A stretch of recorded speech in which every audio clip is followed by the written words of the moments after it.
Да, се враќаме во студиото. Како што најавивме, тука е професорот Трајан Гоцевски. Професоре, добре дојавте во студио 10 и кога вас треба да ве најавам за гостување, ние обично ве најавуваат како прв министар за одбрана на тогашна Република Македонија, се разбира, но сте биле и декан на Филозофскиот факултет, сте биле и повеќе годишен член на Советот за безбедност на Македонија. Во 3 мандати. При председателот на државата сте и член на Советот за стратешки истражувања на МАНУ, при МАНУ. Значи, доста функции, меѓу нив има и други, се разбира, ова се најважните. Професоре, вие, кога зборувавме и за ова гостување, и вие тоа го гледам дека и го објавивте јавно, на 14 февруари е донесен првиот закон за одбрана на Република Македонија. Тогаш закон кој на некој начин ги постави рамките на одбраната на тогаш новата млада држава. Тоа е на 14 февруари, како што кажавте и вие, но некако помина незабележано во јавноста. Прво ви благодарам за поканата и за можноста нашите и вашите гледачи да некои работи, да ги соопштам некои работи онака како што мислам дека треба да бидат познати. Имено, ние малку сме познати по тоа да некакви, да речем, особено датуми кои се поминати или малку поодамнечка се поминати, да ги сметаме не баш толку битни. Меѓутоа, тоа не е баш така и ако се влезе во суштината на работите, тоа е нешто подруго. Вие добро сте приметиле, на 14 февруари во Независна Република Македонија беше донесен првиот системски закон. Значи, по осамостојувањето на Република Македонија, значи по распадот на Југославија, ние треба, за да можеме да функционираме, да може нашиот правен систем и се друго да функционира, требаше да се донесат некаде околу, по еден податок што го гледам, околу 750, по друг дури нешто над 800 системски закони. Значи, тоа се закони кои се изгласуваат со двотретинско мнозинство и тие уредува разни области. Значи, еден од тие закони беше Законот за одбрана. Сега, зашто е тој специфичен? Република Македонија тогаш се најде во една многу деликатна положба. Значи, ние имавме референдум, го донесовме уставот и почнавме да функционираме како независна Република Македонија, меѓутоа меѓународно неетаблирана, со непризнаена северна граница, меѓународно што е услов за тоа. И сега има уште една работа со туѓа војска на нашето подручје, бидејќи со уставот кажавме дека Југословенската народна армија не е веќе наша армија, значи туѓа војска на прогласена независна територија, како што велеа овие од меѓународната заедница, немаме собствен гарант на нашата независност и суверенитет и територијален интегритет, бидејќи армиите се за тоа. И второ, имаше одлука на председателство на Југославија да може да интервенира армијата тамо кај што има сепаратизам. Ние бевме прогласени за република која прогласи сепаратизам, бидејќи знаете за нив бевме сепаратисти. И ако тоа некој почнеше да прави некакви други работи, значи беше легитимна цел на тогашната армија.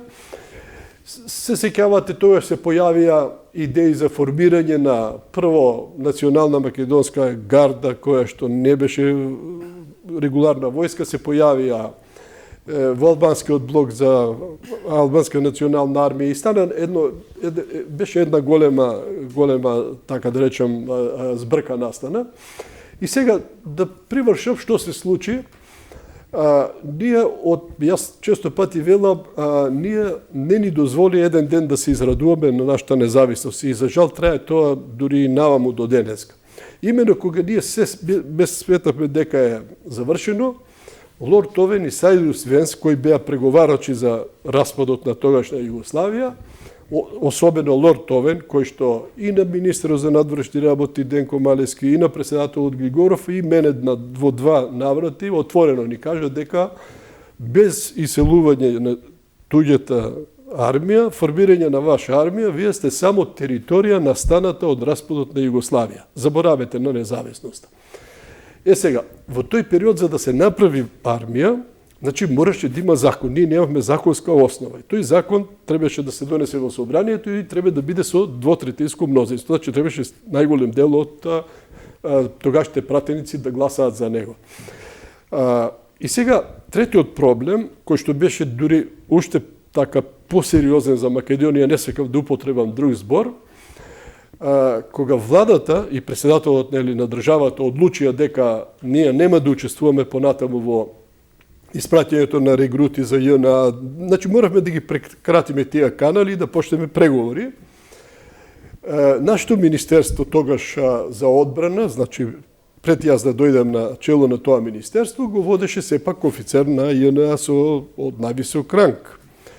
Тие тоа не можеа да го прифатат, да формираме армија и министерството одби да поднесе закон за одбрана, продолжи да испраќа некаде во тој период околу 16.000 регрути се пратени, точно 16.200. И третата работа е се даваше налог единици на територијална одбрана додат надвор од Македонија, додат на односно додат по фронтовите во Србија и така натаму. Сеќавате во тоа време имаше 750 луѓе од кубановскиот одред беа пратени, настане една голема гужва и тогаш првата жртва во војната беше Сашко Гешовски во Сплит. македонец, да.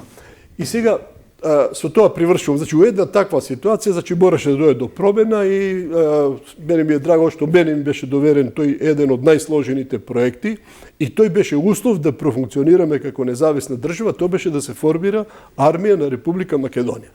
Мораше да има закон и тогаш се работеше деноноќно, беше изработен законот, беше даден во собранието, 3 дена се расправаше, тоа беше некаде на 12, 13, 11, 12, 13, на 14 веднаш го објавивме во службен вестник и тогаш ние создадоме законска основа да има Македонија свој систем на одбрана како независна држава и како независна држава да има своја армија како гарант на нејзината независност. Од тука заклучувам, овој датум го сметам за прилично значен во нашата понова историја. Ние за прв пат имаме армија како држава. Некои од нашите историчари велат дека од 1014 година, по падот на Самуиловата држава, која е сепак е македонска држава, без разлика на разни дискусии, ние прв пат, значи имаме можност да формираме армија како независна држава Република Македонија. После 1000 години, да. Добро, ќе направиме куса пауза, ќе се вратиме на оваа тема.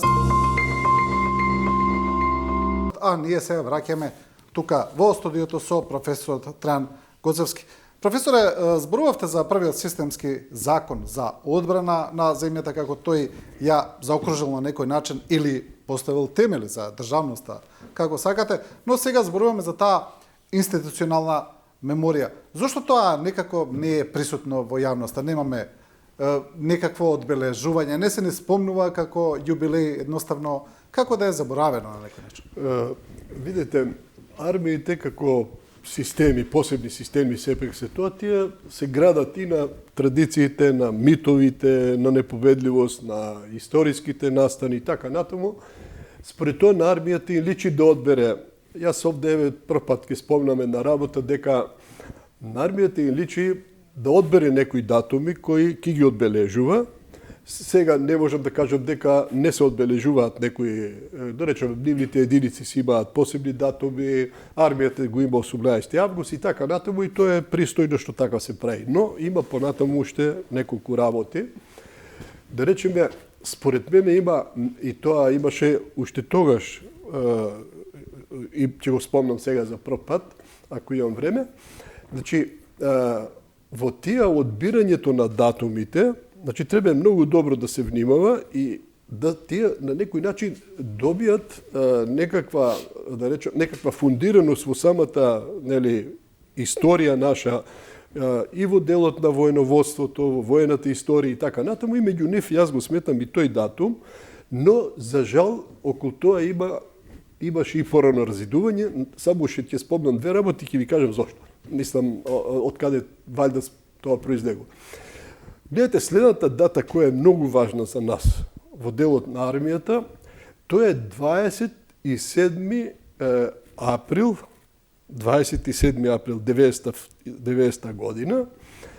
Тогаш последниот војник на ЈНА, тоа е генерал Мојсиловиќ, одлета од Македонија и фактички ние на 28 април во основа стекнавме сувереност на целата македонска територија. Значи, тоа е датум кој исто така треба некој да го примети и да го каже. Историјата, бидејќи е многу интересна, кај нас се случи на 27 април, на истата дата, после 27-8 години, кога од Вашингтон, тоа е 2020 година, кога од Вашингтон државниот секретар за надворешни работи соопшти дека Македонија ги исполнува условите и од денеска е членка на НАТО како сојуз. Еве поминаа 5 години, 6 година од тогаш. Според тоа, и тоа е еден од датумите кој е многу битен и има уште еден кој не се одбележува, затоа ги спомнувам. Тоа е 9, односно 10 мај 92 година. Зошто е тој значаен? Ние од 10 март почнавме да ги преземаме воените објекти во Македонија, тоа реков траеше до 27 март и после продолжи со некој, но 27 март се заврши. Но ние делот на функциите на војската или на одбраната, како сакате, ја покривме најголем дел со територијалната одбрана, значи тоа беше резервна војска, тоа не беше регуларна војска, дел од МВР и, да речеме, разни други структури. Во една фаза веќе имаше и од нашите офицери кои прифатија тогаш нели да дојдат кај нас, но се до 9 мај, кога во основа Македонија ја даде таа свечена обврска, нели, што е битна во секоја армија, од кога вие дадете заклетва дека ќе служите на таа држава и на таа армија, вие станувате тогаш офицер или војник или генерал и било што, тоа не е важно од тој датум. А бидејќи кај нас од тој датум ние имавме регуларни воени единици и според тоа нашата армија на Република Македонија зборувам, фактички од 10 мај 1992 година ја презема својата должност на регуларна армија на независна држава. И тоа поврзано е со уште еден момент, именно ние моравме тоа да го направиме и брзавме да го направиме под притисок на меѓународната заедница. Знаете, Лорд Овен велеше, ако немате регуларна армија, секое племе не може да има држава на Балканот. Позната е таа фамозна изјава. Да, таа два пати јас лично сум ја слушал. Слушна и председател Глигоров, и Денко Малески како министер за надворешни работи, но има уште една суштинска работа, а тоа е на 10 мај 1992 година Југославија се отпиша од регистарот на држави од Обединетите нации. Според тоа, ние на 10 мај моравме да имаме регуларна војска, за да не продолжи тезата дека тоа е територија која е настаната од распадната Југославија и знаете, тогаш се ще мета на подкусурување на сите други работи. И сега на крај што сакам да ви спомнам накратко. Во тој период имаше, јас ова прв пат го јавно кажувам, имаше многу недоразбирања околу датумите и, например, владата на чело со академик Клюсев, кој беше исто национално емотивно врзан со прогласувањето на независност и профункционирањето на државата, впрочем тоа вие го знаете, но исто така и председателот Глигоров беше човек кој што даде огромен придонес со неговото искуство, стабилност и така натаму. Но кон датите имаше разидување меѓу председателот и владата и тоа се случи за мене една од, да речем, во тој период непријатна работа како министер. Дури председателот на владата одби да присуствува на 9 мај на свечената обврска. Ние имавме и претходниот ден и тој дел со него долги разговори. Тој плачеше буквална смиска на зборот. Честитам, направивте армија, тоа е убаво, она, ама мене 9 мај и ова ништо не ми значи, затоа што ние на 9 мај ништо не сме добиле, бидејќи 9 мај се врзува, нели, со победата над фашизмот. Македонија и тогаш остана поделена. Вие знаете, академик Клюсев дека на студентски денови били во Голи оток, борејќи се за обединета Македонија.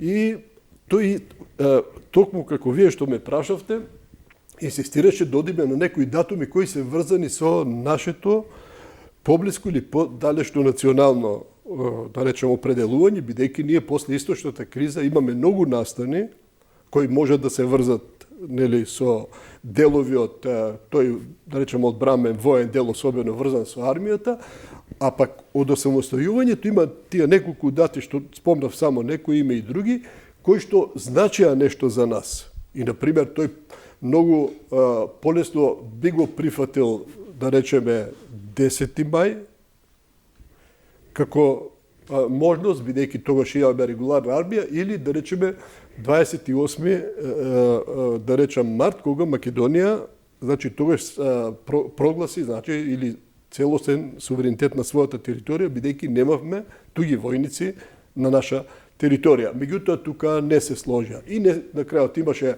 недоразбирање околу денот на армијата, 18. Јас го почитувам, ја почитувам одлуката на тогашното државно раководство, не сакам да преюдицирам дали е добро или не, меѓутоа сакам да потврдам дека тој имаше друг став и мислам дека имаше аргументи за тоа.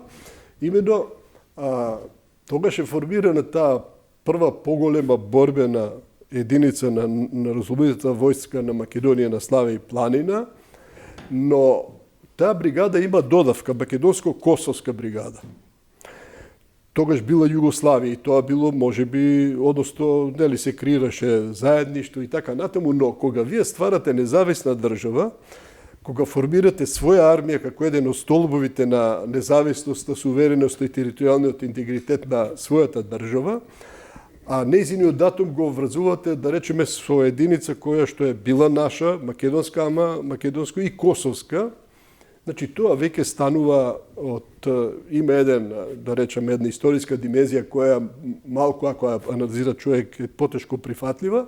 Особено после се покажа тоа како, да речам, вистински, но пак викам, јас не сакам да арбитрирам, тоа историчарите ќе го кажат, бидејќи јас може да сум пристрасен, нели?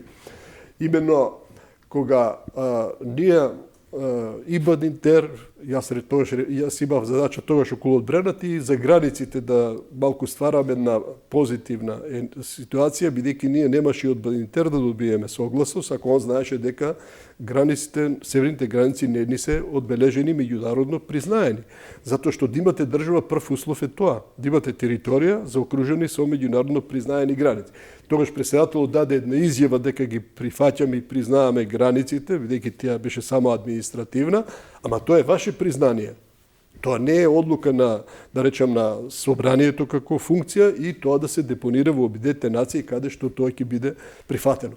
А вие сега врзувате денот на армијата, значи со македонско-косовска бригада и немате признаено меѓународна граница со Косово. Значи тоа исто така и знаете дека границата кај нас дека председателот, покојниот председател Трајковски, за негов мандат, тој е некаде 2002 година некаде се влечеше таа работа, тогаш одвај со помош на Соединетите американски држави успеавме да го подпишеме тој договор за одбележување кој помина со многу тензии, вие знаете тогаш имаше инциденти. Да, демаркацијата се направи тогаш. И така натаму. Според тоа, значи врзувањето на денот на армијата во таа насока имаше задршка, значи, од председател на владата и еден поголем дел и од членовите на владата, морам да кажем. Да, ова вие што го зборувате има повеќе димензии, професоре. Еден од оние димензии е она, сега парафразирам, не знам како точно беше, народ или држава која не ја знае својата историја, нема ни иднина. Да. Тоа е една од работите. Друга е таа една, ајде да речеме, кога го спомнувате и покојниот Клјусев и Глигоров и таа една идеолошка разлика која ми се чини се уште и денеска постои, која е поврзана и со народно-ослободителното движење, но и со улогата на претходните покрети за ослободување на Македонија, нели, сето тоа е интересно. Еве да го искористиме моментов да ве прашам уште една контроверза тоа време која беше доста актуелна, тоа е дали Македонија требаше да организира една, да речеме, активна одбрана против ЈНА која ја напушташе Македонија. Дали имавте тогаш и повици или притисоци кон вас како министер за одбрана тогаш да се направи такво нешто, а председателот Глигоров знаеме дека сепак се реши за еден поинаков пат. Сега од една историска дистанца и перспектива, мислите ли дека постапивме правилно или можеби требаше поинако? И тогаш, и сум го кажувал досега многу пати јавно и сега ќе го соопштам, мислам дека за нас мирната опција беше единствено решение. Јас не сум човек кој кажувам дека постои само една варијанта или само постои едно решение. Меѓутоа, во тој момент, вклучувајќи и консултациите со меѓународните партнери, ние имавме тогаш исто земји кои беа доста пријателски настроени кон нас, кои ни кажуваа некои работи, но и нашите служби, и нашите проценки и така натаму водеа кон една работа.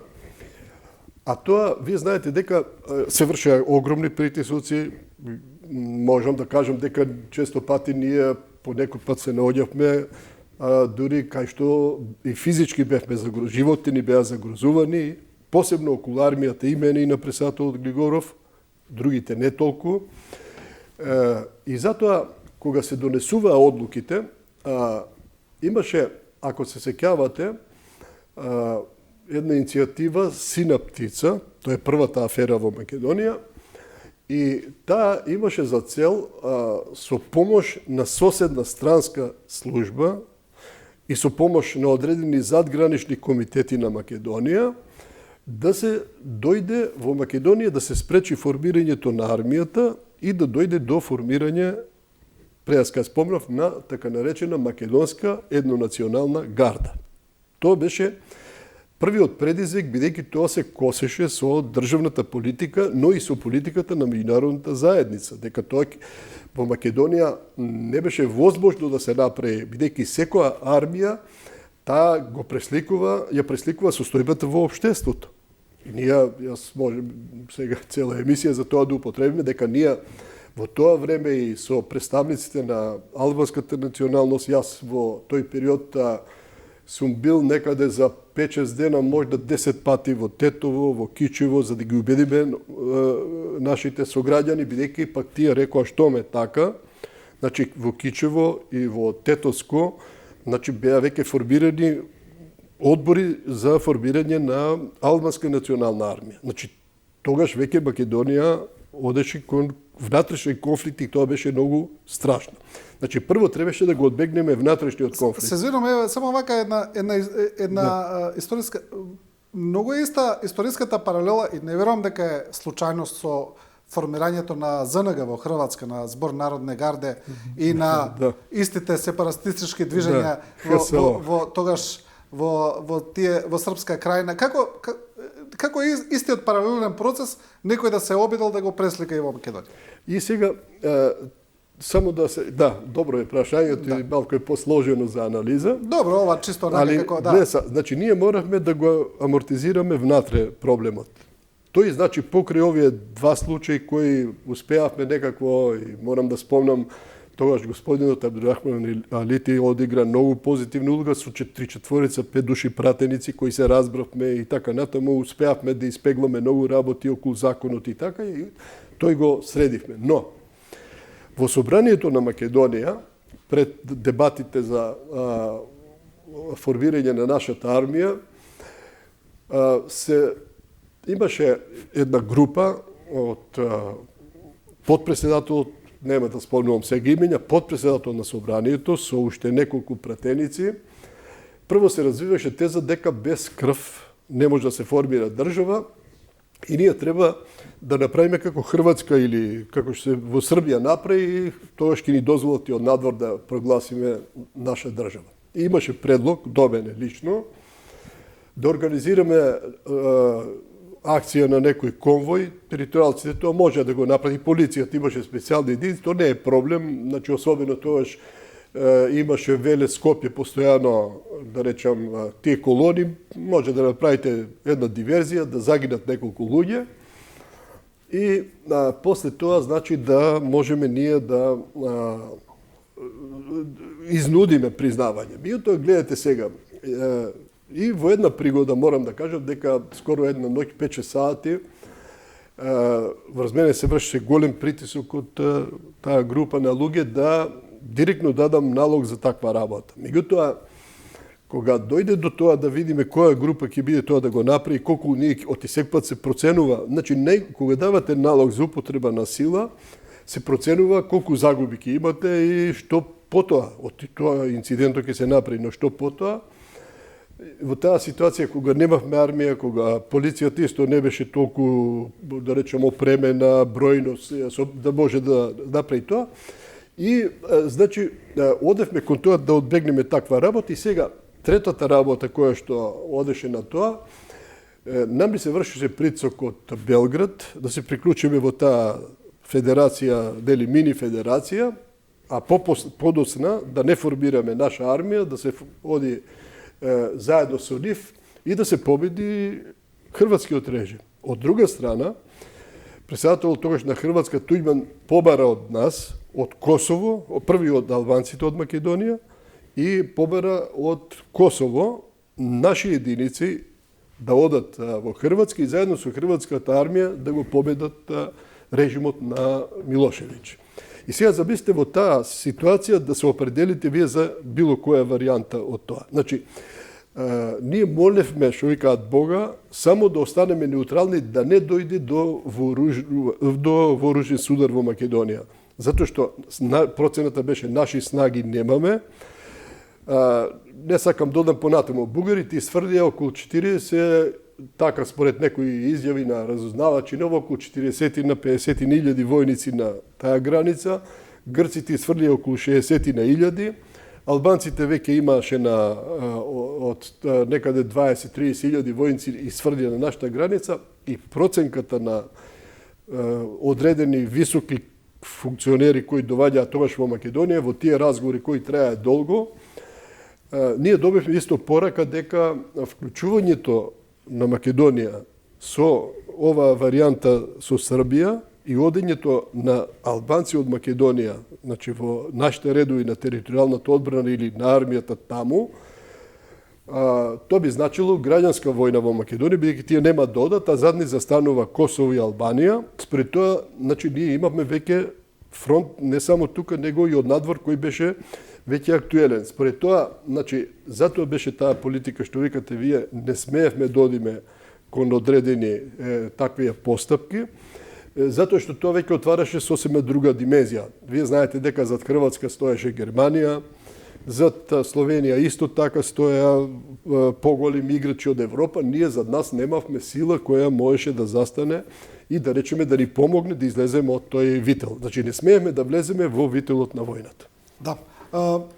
Мене ми е навистина жал што немаме време, бидејќи како зборувате, како се навраќате, мене ми извираат прашања. Веќе имам 4-5 подпрашања кои се многу интересни и се уште се актуелни, но за жал немаме време. Може би треба да размислиме да снимеме еден посебен дел, еве ќе разговараме за тоа понатаму, кој би бил малку подолг, каде што би можеле сите овие моменти да ги изанализираме. Да се вратиме за актуелните работи. Она што е сега, ние станавме членка на НАТО, за жал не ги почнавме преговорите со Европската унија, знаеме и зошто. Таму стои таа преговарачка рамка, ќе видиме како тоа ќе се развива, но еве и со НАТО. Некои велат, аналитичари, да, станавме членка на НАТО после тешки остапки, после еден тежок процес, но сега и самото НАТО се наоѓа во еден предизвик, да речеме, алијансата, особено во односите помеѓу Атлантските сојузници, Соединетите Американски држави и Европската унија. Видовме што се случи и на Минхенската безбедносна конференција и обраќањето на државниот секретар Рубио таму. Како гледате на ова? Бидејќи има сега поделени мислења. Едни велат дека Рубио понудил едно смирување за Европската унија и враќање на тие евроатлантски врски. Другите велат дека не е баш така. Како гледате вие на тоа? Се разбира и во контекст на нас, каде сме ние во таа приказна. Видете, сега прво мора да разбереме што е функцијата на Минхенската конференција. Значи, од неа, тоа е прво најдолго, најдобра, најценета, најквалитетна платформа за дебати околу стратегиските прашања во делот на безбедноста и за правците или коридорите по кои ќе се движи безбедноста, прво глобална, па регионална, па врзувајќи нас помалите, во наредната година или наредниот период. Од тука очите се свртени кон тие. Има и други платформи, знаете, има и повеќе други такви платформи за дебати околу безбедносниот сектор. Сепак Минхенската е број 1, бидејќи таа 62 години, ова е 62-ра конференција. Сега, што ми е зборот? Меѓутоа, Минхенската конференција безбедноста не носи одлуки, не донесува заклучоци кои некого ќе обврзува, ниту пак арбитрира помеѓу, да речем, одредени страни, но таа овозможува да се прават дебати, да се види на каде оди, да речем, светот во даден момент, и од тоа после државите или ресорните министерства или ова, да на некој начин излекуваат заклучоци.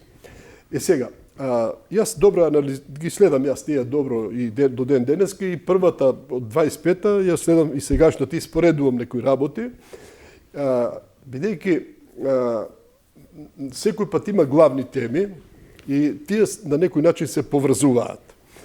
Најбитен документ е извештајот кој што се објавува 5-6 дена пред Минхенската конференција, и тој дава еден пресек што се случило од минатата до сегашната конференција, и тоа вреди да се прочита, тоа е 120-30 страни, и тука има десетина заклучоци. Значи, отпосле се прави некој извештај и он има некакви заклучоци, тоа се некакви смерници, никого не обврзуваат.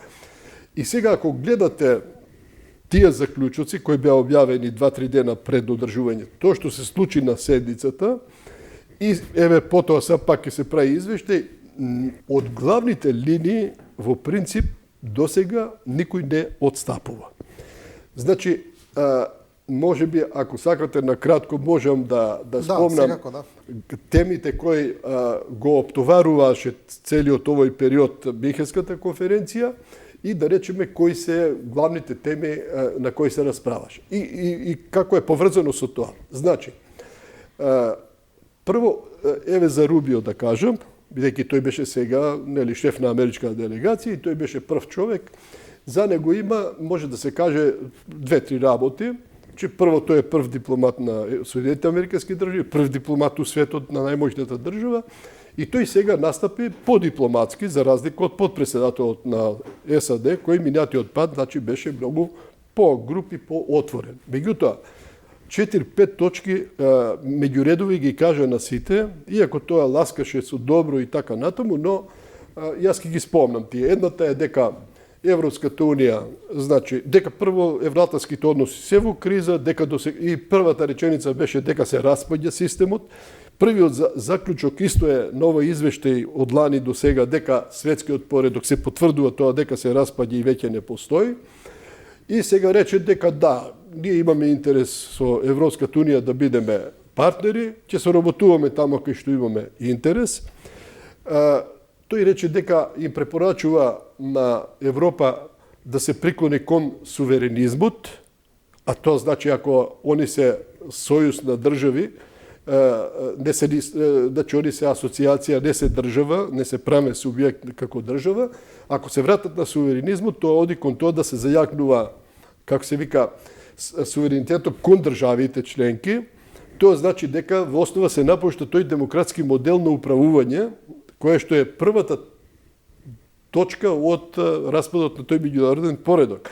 А тоа значи враќањето суверенизмот кон државите, припојувајќи се од демократските и парламентарните модели на управување кон оние што се, значи, конзервативни, оние кои што се, да речам, поавтократски, односно онака како што денеска Соединетите американски држави го наметнуваат.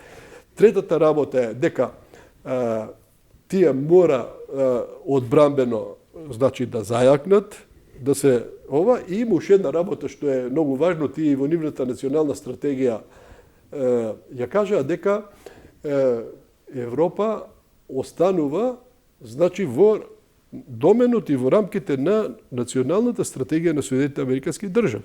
Значи, тоа значи многу интересно. Значи, тоа се потврдува тезата, вие сте со нас, цениме дека има потреба да помагате, купете си оружје, зајакнете ја одбраната, вложувајте повеќе пари, вложувајте пари во НАТО, 5% на тераа да одиме, што е тешко тој буџет, ја не знам како ќе се издржи понатаму 5% за ова и сега Европската унија огромни милиарди нели одделува за војната во Украина, така да тоа како финансиски ќе се Па некои земји веќе кажаа дека тоа нема да го тоа прават, како не може, Шпанија, например. едноставно нема дека е невозможно. кондиција. Значи, според тоа сега, главните теми на Минската конференција беа дека прво констатација на сите поред, може после и нешто да кажем, ама тој ќе не одземе време. Значи, од уведничарот на германскиот канцелар беше дека колку да ни е тешко, веќе стариот систем се распадна, не постои, треба да се гради нов систем. Тоа беше заклучок на сите. Понатаму, главно беше дека Европа мора да создава атомски чадар собствен. Тоа значи, јас пред 2 години пишував за тоа дека Европа мора да донесе стратешка одлука на кои сили атомски ќе се подпира нивната крајна стратегиска безбедност, дали на америчките или на француските заедно сега со Англија, ама тоа треба да го платиме, тоа треба да се доработува и така натаму. И Франција дали е можно, како, кој ќе ги командува тие сили. Во Европа многу тешко може да се обезбеди команда над заеднички и вооружени сили, и атомски, нели нуклеарни сили и така натаму. Значи, понатаму дека трансатлантските односи се ревидираат, не се како што беа порано, дека Соединетите американски држави веќе не помагаат на релација со Украина и дека Гренланд веќе го направија демека како прашање кое ги заостри односите. И тука да не спомнувам на крајот, најважно беше според мене дека во сите дебати беше Украина, меѓутоа за разлика од европејците, Соединетите американски држави веќе тој, ако приметивте, него толку не спомнуваа. Тие велат дури сега најновата изјава што беше вчера од Рубео, од Будимпешта, рече дека ние сакаме да заврши конфликтот, меѓутоа не вршиме притисок, значи терете си, вие си знаете. А пред 3 дена, значи председателот Трамп соопшти дека ние сакавме да заврши таа војна. Јас и реков дека таа глупа војна и сте глупи што ја водите и така натаму, но ние печалиме од неа, според тоа водите, значи според тоа фокусот се преместува сега кон Блискиот исток, кон Иран заради нафтените ресурси и друго. И така да, значи сега општо заклучено и што е најважно, на Михенската конференција беше многу интересно да погледнете составот. Значи преку 1000 луѓе, 100 делегации и така натаму. Никој пат не било на Михенска конференција да имате учесници генерали у генералски униформи. Сега мислам дека 70% од присутните од делегациите беа воени лица. Во праксата се покажува значи тоа дека од тоа зависи значи кои теми преовладува. Тоа е атмосферата, значи, да. Атмосферата, значи сега се оди, никој не зборува за Украина, за мирот, него зборува за војната во Украина. Значи како да продолжи војната. Тоа е сега најгорливото прашање, додека не заврши војната меѓу Русија и Украина, ниту економиите ќе заживеат, ниту нешто ќе се случи покрупно во Европа, затоа што значи таа војна не ја исцрпува само Украина или Русија, ја исцрпува и Европската унија, а од таа војна веќе печали Соединетите американски држави и Кина исто печели од таа работа. Според тоа, додека тие ланци на печалење не се прекината, едноставно нема ова. Да. Добро, за жал немаме веќе време, професоре. Јас како што кажав, би добро ќе беше да имавме повеќе време. Ќе мораме да размислиме за некакво продолжување, но за жал толку е. Јас се сложувам за тоа, но ако сакате само еден заклучок да, од ова. може, само ве молам кус. Значи, ако се анализират и понаназад состојбите на глобален план, на тој геополитички разигран план, и ако се земе сега и минатата и сегашната конференција и тоа како оди дели нагоре надолу тие појави како се одвиваат, значи кој ќе се направи една детална анализа, јас тоа малку го направив база денешната емисија, значи остануваат 10 клучни прашања кои ќе се решаваат, тие ќе траат подолго и ќе предизвикуваат, не дај Боже, и други војни, затоа што многу се битни. Значи, првото прашање е се уште, иако веќе мултиполаризмот се прокламира и суверенизмот, се уште нема договор, бидејќи нема институција кај да се заклучи тоа. Обединетите нации не функционираат, конференцијата констатира дека е добар мултилатерализмот, некој го поддржува, меѓутоа нема кај да се одлучи. Втората работа е меѓународниот поредок, значи идеолошката матрица, дали сакаме либерално, демократски, авторитарен, мешовит систем и така натаму, тоа е второто прашање клучно. Анализите покажуваат дека авторитарните режими во услови на криза, значи се по-добро снаоѓаат и сега испаѓа дека по доваѓањето на претседателот Трамп во Америка, значи веќе горе-долу и неговиот е авторитарен систем, не оној прав демократски либерален систем и тоа е проблем. Понатаму, геоекономскиот систем како ќе се изгради, дали ќе биде тој либералниот кој го досега теравме или ќе биде регионален и така натаму, се оди кон тоа дека веќе глобалните овие не важат. Четврто е големата преселба на народите, не бегалската криза. Имаме голема преселба на народите, тоа оптовара и економиите, и безбедност и така натаму. Според последните податоци на Обединетите нации, околу 400 милиона луѓе се раселени во последните 10 години. Тоа е огромна бројка и тоа не може да го абсорбира сама ниедна. Атомското оружје станува значи ползувањето на космосот е 6-та точка, климатските промени е 7-та, примената на вештачката интелигенција е 8-та точка, која и како меѓународна институција ќе ги решава конфликтите, бидејќи Обединетите нации не седат, и на крајот 10-та точка, значи кај што ќе има огромни судирија, енергетската стратегија и ретките минерали. Да. Ви благодарам за заклучокот, моравте набрзо да ги прочитате, но навистина го преминавме веќе времето. Ви благодарам уште еднаш, професоре, за ова гостување. Ви благодарам и на вас, почитувани. Одиме со една пауза за реклами и ќе ги видите на новите вести.